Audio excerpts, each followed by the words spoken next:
ଓଡ଼ିଆ ଘରଟିଏ ଆମେ କିପରି ଜାଣିବା ଦେଖିବା।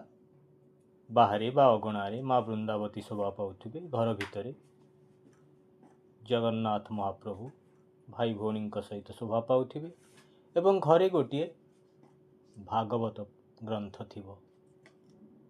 ବର୍ଣ୍ଣବୋଧ ପରେ ଏ ଭାଗବତ ଓଡ଼ିଶାର ଘରେ ଘରେ ଅତି ମାତ୍ରାରେ ପରିଚିତ। କୁହାଯାଏ ଏ ଭାଗବତ ଦ୍ୱାରା ଲକ୍ଷ ଲକ୍ଷ ଓଡ଼ିଆ ସାକ୍ଷର ହୋଇଥିଲେ। ଅତି ବଡ଼ି ଜଗନ୍ନାଥଙ୍କ ଦାସଙ୍କ ଦ୍ୱାରା ରଚିତ ଏହି ଭାଗବତ ଏ ସାମାଜିକ ଗଣମାଧ୍ୟମରେ ଉପସ୍ଥାପନ କରିବା ମୋର ଲକ୍ଷ୍ୟ। ସମସ୍ତ ତ୍ରୟୋଦଶ ସ୍କନ୍ଦ ପର୍ଯ୍ୟନ୍ତ ଗୋଟିଏ ପରେ ଗୋଟିଏ ଅଧ୍ୟାୟ ଏହି ଚ୍ୟାନେଲରେ ଉପସ୍ଥାପନ ହେବ। ଦେଖିବା ପାଇଁ ବା ଶୁଣିବା ପାଇଁ ଅନୁରୋଧ। ଓಂ ନମୋ ଭଗବତେ ବାସୁଦେବାୟ। ଓಂ ନାରାୟଣଂ ନମସ୍କୃତ୍ୟଂ ନରଂ ଚୈବ ନରୋତ୍ତମଂ ଦେବୀଂ ସରସ୍ୱତୀଂ व्यासं ततो जयमुदीरयेत्। मुखं करोति वाचालं पङ्गुं लङ्घयते गिरिं यत्कृपातमहं वन्दे परमानन्दमाधवं। निर्गमकल्पतरोर्गलितं फलं शुकमुखाद्रमुतं द्रवसंयुक्तं पिबत भागवतं रसमालयं मुहुरहो रसिका भुवि भावुका। ओं नमो भगवते वासुदेवाय। ओं नमो भगवते वासुदेवाय। ओं नमो भगवते वासुदेवाय।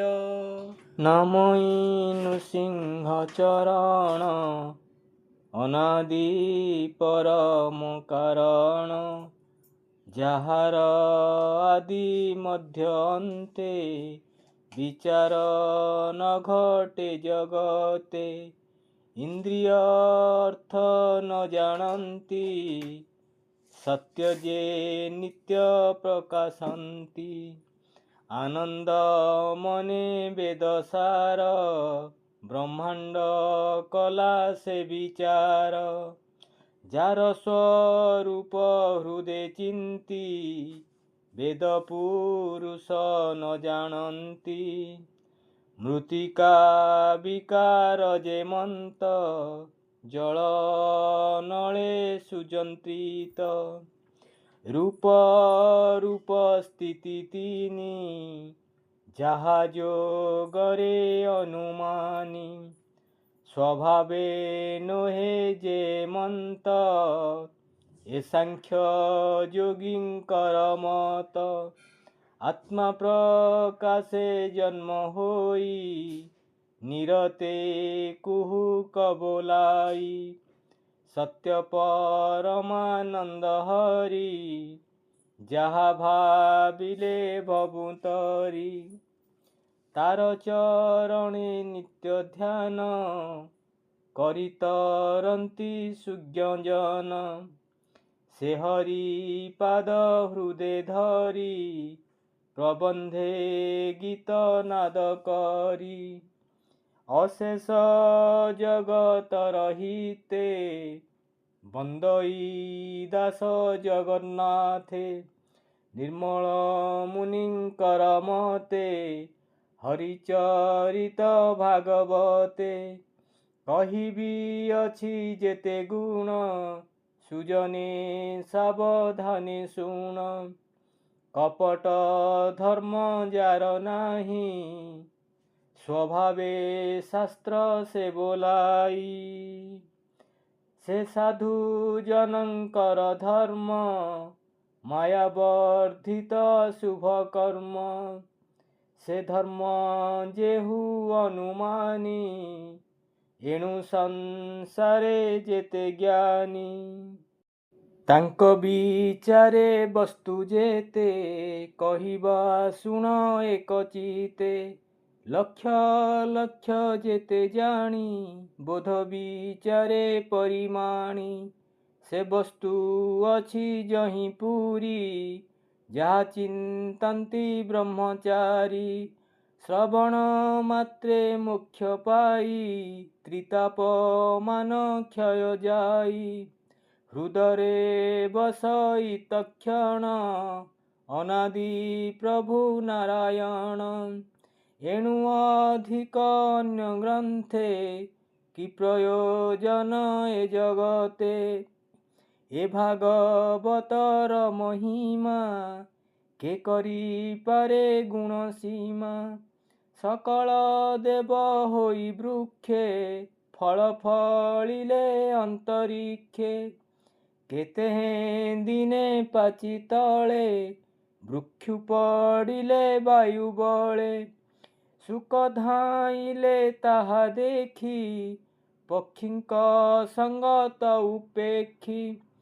तो से अधर पान कले भितरे सुरंग देखिले तहु गिलिला रस सार कियबा देवा पटांतर अमृत निंदे स्वादु गुणे सुजने पिय अनुक्षणे आनंदे कर सुधापान जेणु पाइब दिव्य ज्ञान ए चारी रसंकर मूल निगम वन्न वृक्ष फल प्रिय जीवन अंत जाए जेबे तरिब माया मोहे एबे हो सुन साधु जने हरिचरित शुद्ध मने सर्वदेवंकर रम्य स्थान नाम जे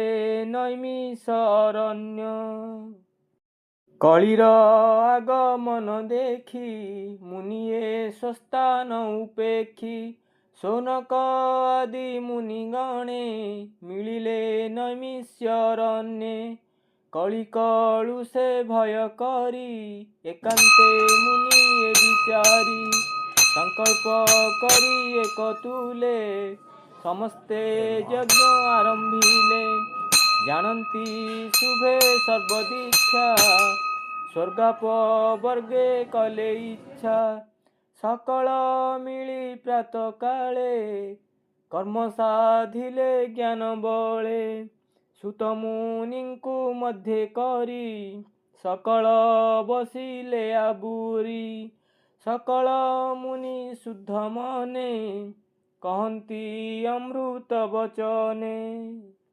ऋषय उच्चु भोसुत शुण सावधाने तोर महिमा अनुमाने सर्वपुराण इतिहास शुणिबु ताहार संभास संसारे धर्मशास्त्र जेते सबु गोचर तुम्भ मते व्यास मुनिଙ୍କ शिष्य तुम्भे एकथा भले जाणु आम्भे पूर्वे जे थिले ब्रह्म मुनि तांक बदनु अछु शुणी सकल शास्त्र तुम्भ तहि वेद पुराण जेते कही व्यासଙ୍କ अनुग्रह घेनी सकल शास्त्रे तुम्भे ज्ञानी दैव अछि एहि मति जे शिष्य गुरु रे भकति शिष्य रहिते दया बहे सकल तत्व ज्ञान कहे एणु व्यासଙ୍କ शिक्षा जेते प्रकाश आम्भर अग्रते निश्चय कांत श्रेय जेते ए जीव तरिब जेमन्ते जेणु तुटई विष्णु माया कह आम्भरे जेबे दया ए कलि जुगे जेते प्राणी अल्प आयुष परिमाणी स्वभावे मंद बुद्धि हन्ति प्राणीको उपद्रव चिंती युग व्यवहार परिमाणी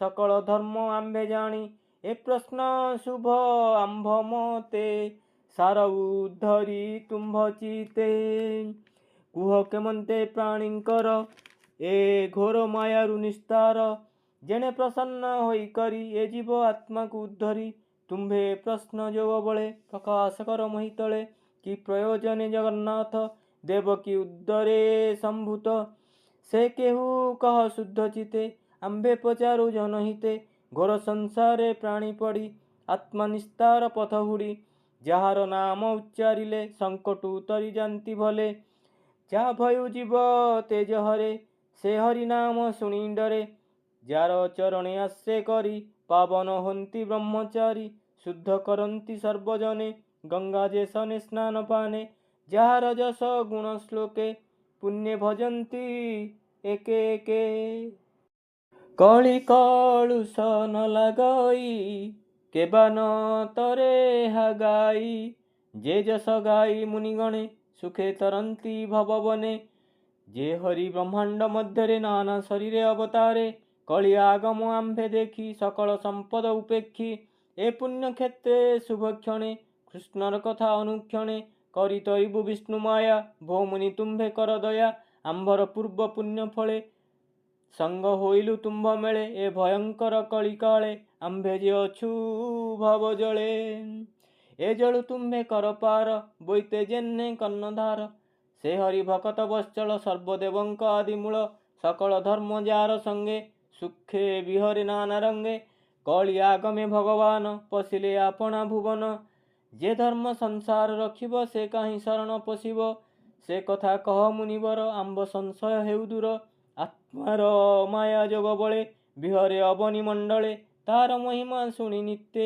ତୋଷ ନ ଲଭେ ଆମ୍ଭ ଚିତେ ଜିହ୍ୱା ଚେସନେ ସୁଧାରସ ପିବନ୍ତେ ନୁହଇ ସନ୍ତୋଷ ଅନନ୍ତ ରୂପେ ଥାଇ ହରି ବାହ୍ୟ ଅନ୍ତରେ କର୍ମ କରି ଏମନ୍ତେ ନୈମିଷ୍ୟ ବନସ୍ତେ ସକଳ ମୁନିଙ୍କ ଅଗ୍ରତେ ସୌନକ ଆଦି ମୁନିଗଣେ ଯେ ପ୍ରଶ୍ନ କଲେ ଜଣେ ଜଣେ ନିର୍ମଳ ବିଷ୍ଣୁର ଚରିତ କୃଷ୍ଣ ବିଷये ଭାଗବତ ସୁଜନ ଜନଙ୍କର ହିତେ କହି ଦାସ ଜଗନ୍ନାଥେ ଏ ଘୋର ଭବ ଦୁସ୍ତରରୁ ଉଦ୍ଧାର ବାଞ୍ଛା କଳ୍ପତରୁ ଇତି ଶ୍ରୀମଦ୍ଭାଗବତେ ମହାପୁରାଣେ ପାରମହଂସ ସଂହିତାୟାଂ ବୟାସିକ୍ୟାଂ ପ୍ରଥମ ସ୍କନ୍ଧେ ନୈମିଷ୍ୟୋପାଖ୍ୟାନେ ऋषि प्रश्ने नाम प्रथमोध्याय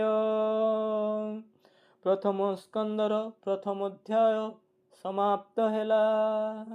जय श्री जगन्नाथ जय श्री जगन्नाथ जय श्री जगन्नाथ। ओम नारायण विद्महे वासुदेवाय धीमहि तन्नो विष्णु प्रचोदयात्।